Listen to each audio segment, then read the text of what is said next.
Assalamualaikum warahmatullahi wabarakatuh. Perkenalkan, nama saya Rifki Muslim dari SMP YPS Pramuguli. Di sini sekarang saya akan mempraktekkan proses terjadinya siklus air. Tujuannya agar siswa memahami bagaimana terjadinya proses siklus air. Bahan-bahan yang kita perlukan adalah 2 buah wadah transparan besar, lalu 2 buah mangkok kecil, 2 buah plastik transparan,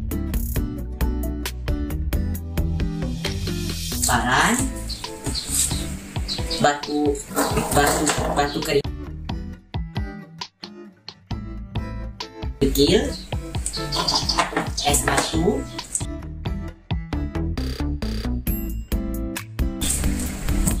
dan juga 2 buah termometer air.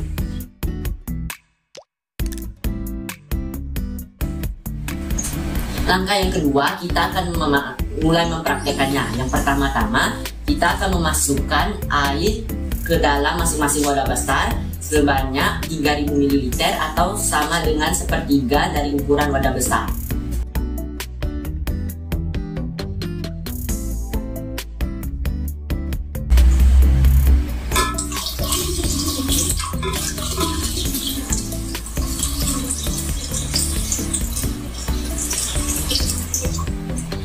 Yang kedua, kita akan memasukkan mangkok kecil ke dalam masing-masing wadah besar.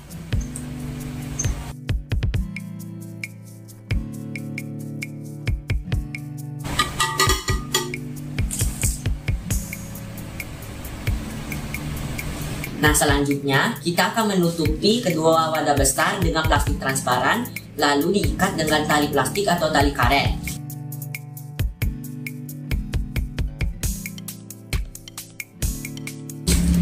Nah, serta jangan lupa juga untuk menaruh termometer air ke dalam masing-masing wadah untuk mengetahui suhu air selama terjadinya proses siklus air.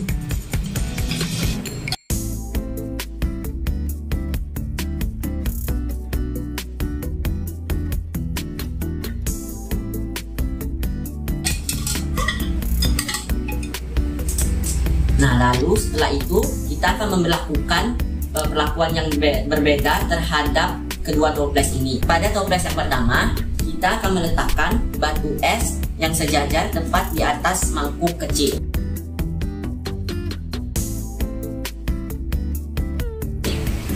Sedangkan pada toples yang kedua, kita akan meletakkan beberapa batu kerikil di atas mangkuk kecil.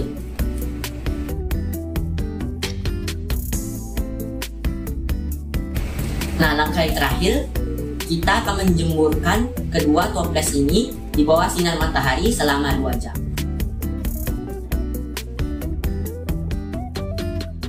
Nah, di sini terlihat bahwa suhu setiap wadah besar sebelum terjadinya siklus air adalah sebesar 30 derajat Celcius. Nah, inilah hasil eksperimen dari siklus air pada kedua toples setelah 2 jam dijemur di bawah sinar matahari. Di sini terlihat bahwa suhu pada 2 toples ketika selesai terjadi proses siklus air adalah 35 derajat Celcius. Hasil pada toples yang diberi es batu di atasnya adalah air akan ke atas yang disebut evaporasi, sampainya di atas kemudian akan didinginkan oleh es batu sehingga menjadi titik air. Es batu di sini diumpamakan sebagai atmosfer bumi dengan suhu yang dingin. Ini dinamakan peristiwa kondensasi. Setelah menjadi titik-titik air dan terkumpul di atas, penutup plastik transparan tidak mampu lagi menahan massa air sehingga air akan jatuh ke dalam mangkuk kecil yang diumpamakan sebagai daratan. Peristiwa inilah yang disebut dengan presipitasi. Sedangkan pada toples yang diberi batu kerikil di atasnya, air yang berada di dalam toples akan menguap menjadi uap air yang disebut evaporasi. Uap air naik dan mengembun di atas plastik dan di pinggiran toples yang membuat plastik terlihat buram. Proses ini disebut dengan kondensasi. Akan tetapi tidak terjadi presipitasi karena suhu pada plastik yang diumpamakan sebagai atmosfer kering atau panas.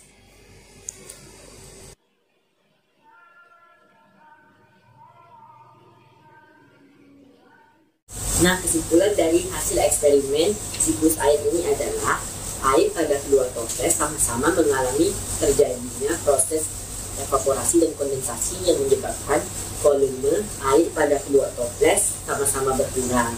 Tetapi proses presipitasi hanya terjadi pada toples yang diberi es batu di atasnya, dikarenakan suhu pada plastik yang dingin atau panas inilah yang menentukan terjadi atau tidaknya proses presipitasi pada kedua toples. Sekian eksperimen siklus air dari saya. Apabila ada kesalahan atau kekurangan, saya mohon maaf. Terima kasih dan wassalamualaikum warahmatullahi wabarakatuh.